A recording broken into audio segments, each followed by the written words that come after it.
দুনিয়ার লোভ ছাড়ো বান্দা। তুমি মুমিন, তুমি আর 10 জনের মতো না। তুমি মুসলমান, তুমি অন্যদের মতো না। তুমি তোমার শাহওয়াত নিয়ন্ত্রণ করো, তুমি তোমার মনের চাহিদা নিয়ন্ত্রণ করো। আমার পথে বের হও, আমার রাস্তায় বের হও। এই কথার 3 অর্থ। কয় অর্থ? 1, ইবাদতের জন্য বের হও। 2, দ্বীন প্রচারের জন্য বের হও। 3, দ্বীন রক্ষার জন্য বের হও। ইবাদতের জন্য বের হও।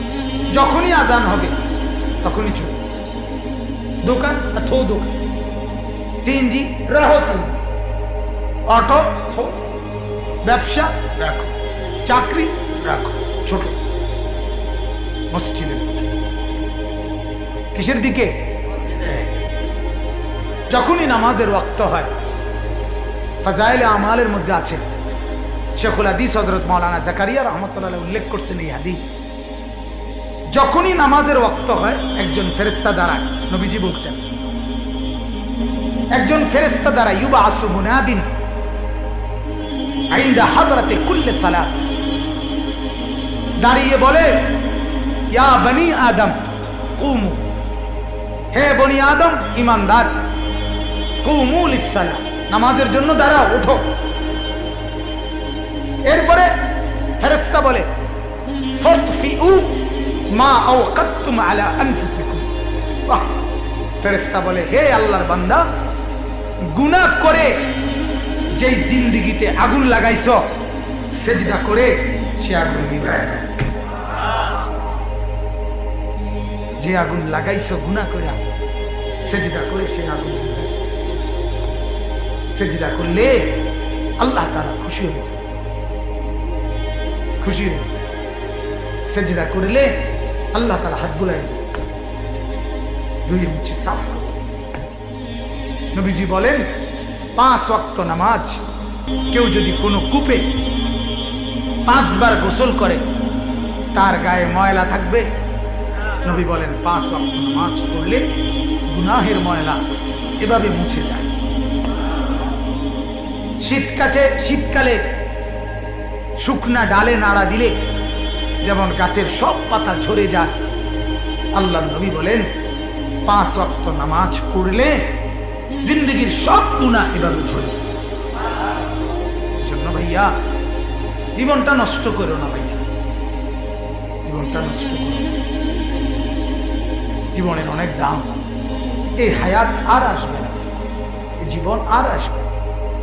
ভালো করলেও এটা, মন্দ করলেও। আলহামদুলিল্লাহ জীবনের এই 42 বছর এমনি এমনি পার হয়ে আইছে। কষ্ট হয়েছে একটু, সাথের বন্ধু বান্ধব অনেকেই বহুত রকমের রং তামসায় গেছে, আমরা এর ভিতরে গিয়ে একটু টিকতে হয়েছে, কষ্ট হয়েছে, মাগার খুব অসুবিধা হয় না। আল্লাহ তাআলা দুনিয়া ঠকায় নাই, আখিরাত তো ইনশাআল্লাহ ঠকাবে না। 2 নম্বর অর্থ হলো, তাহলে 1 নম্বর হলো আল্লাহ তাআলা বলেন যখনই নামাজের ওয়াক্ত হয় নামাজের জন্য বের হবেন। বের হবেন তো ইনশাআল্লাহ? নামাজ পড়বেন তো ইনশাআল্লাহ? 5 ওয়াক্ত নামাজ তো ইনশাআল্লাহ? নিয়ত, নিয়ত, মন থেকে নিয়ত। কেন নামাজ পড়বেন? কেন নামাজ পড়বেন? নবী আপনার জন্য কাঁদে নাই? আল্লাহ তাআলা আপনার উপরে দয়া করছে না? সকালবেলা যে ঘুম থেকে ওঠেন, আল্লাহ তাআলা যদি চোখ না মেলে আপনি মিলতে পারবেন?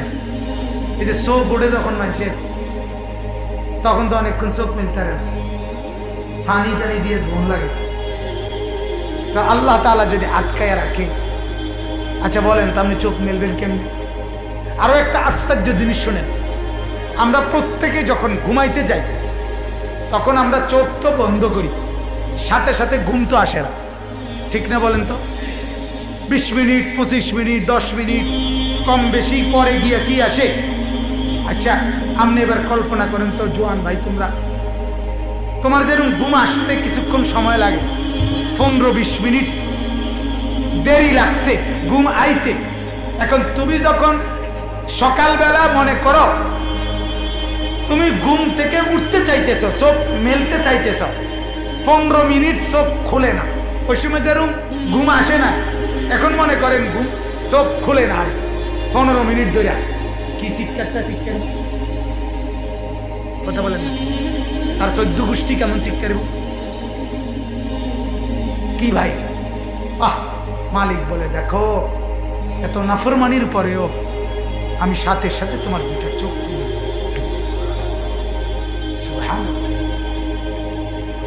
2 নাম্বার হলো দিন প্রচারের জন্য বের হওয়া, মানুষকে আল্লাহর দ্বীনের কথা বলা, মানুষকে কালেমার দিকে ডাকা, আখিরাতের দিকে ডাকা, দাওয়াত ও তাবলীগে আল্লাহর রাস্তায় যারা বের হয় তাদের সাথে একটু সময় দেওয়া, কিংবা ওলামায়ে কেরাম আউলিয়া বুজুর্গ ওনাদের কাছে গিয়ে গিয়ে মানুষকে আল্লাহর দ্বীনের জন্য, মানুষকে দ্বীনের দিকে ফিরাইয়া আনা, মানে নিজের বন্ধু, নিজের আত্মীয়, নিজের মা, নিজের বাবা, নিজের স্ত্রী, পুত্র পরিজনকে আল্লাহমুখী করে দেওয়া, আখিরাতমুখী করে দেওয়া, এটা দ্বীন প্রচারের জন্য বের হওয়া।